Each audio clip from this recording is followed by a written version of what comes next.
നമ്മുടെ സുഗമോ ദേവി, നമ്മുടെ ദേവിയുടെ ആ ഉയർത്തെഴുന്നേൽപ്പ് അത് തന്നെയാണ് ഇന്നത്തെ പ്രൊമോയിൽ കാണുവാൻ സാധിക്കുന്നത്.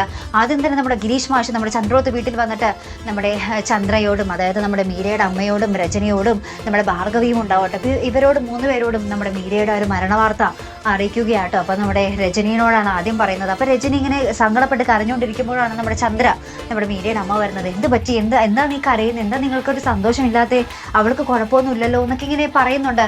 ലാസ്റ്റ് നമ്മുടെ രജനി നമ്മുടെ മീരയുടെ അമ്മയോട് മീരയുടെ മരണവാർത്ത അറിയിക്കുന്ന രംഗവും മീരയുടെ അമ്മ നെഞ്ചു തകർന്ന ഒരു കരയുന്ന ദൃശ്യങ്ങളും ആട്ടോ നമുക്ക് പ്രൊമോയ്ക്ക് ആദ്യം കാണുവാൻ സാധിക്കുന്നത്. അപ്പുറത്താണെങ്കിൽ നമ്മുടെ ദേവിക്ക് ബോധമൊക്കെ വീണ് കഴിഞ്ഞു. അപ്പോൾ നോക്കുമ്പോൾ ചുറ്റിനും ഗുണ്ടകൾ, എന്നിട്ട് ദേവി മാറി നിൽക്കണം അങ്ങാട് എന്നൊക്കെ പറഞ്ഞിട്ട് ഭയങ്കര കട്ടക്കലിപ്പിൽ പോകുന്നൊരു രംഗം കേട്ടോ. ആദ്യത്തെ ഗുണ്ടകളൊക്കെ തട്ടിമുറച്ചിട്ട് പോകുന്നുണ്ട്. ശേഷം നമ്മുടെ എസ്തപ്പാനാണ്. അപ്പോൾ എസ്തപ്പാൻ്റെ അടുത്ത് ഇങ്ങനെ മാറി നിൽക്കണോ അങ്ങോട്ട് എന്നൊക്കെ പറഞ്ഞ് എസ്തപ്പാൻ്റെ കൈ ഇങ്ങനെ പിടിച്ച് തള്ളുമ്പോൾ എസ്തപ്പാൻ നമ്മുടെ ദേവിയുടെ കാരണം പൊത്തിയ ഒരു അടിയൊടിക്ക് നമ്മുടെ ദേവി കറങ്ങി തിരിഞ്ഞ് ഒരു വീഴുന്ന ഒരു രംഗം കേട്ടോ നമുക്ക് പ്രൊമോന്റെ ഒടുവിൽ കാണുവാൻ സാധിക്കുന്നത്. ഇനി ദേവി അവരുടെ കയ്യിൽ നിന്നും എങ്ങനെ രക്ഷപ്പെടും, ആര് രക്ഷപ്പെടുത്തും? നന്ദനും സിദ്ധാർത്ഥനും മുരളിക്കൊക്കെ ഇപ്പം അവിടെ നിന്ന് അനങ്ങാത്തൊരു അവസ്ഥയാണ്. കാരണം നമ്മുടെ മീരയുടെ മരണവാർത്തയാണ് അവിടെ ഉണ്ടായിരിക്കുന്നത്. അപ്പോൾ ആരും തന്നെ ഇപ്പോൾ ദേവി അന്വേഷിക്കാനോ അന്വേഷിച്ച് പോകാനോ പറ്റിയ ഒരവസ്ഥയിലൊന്നും അല്ല.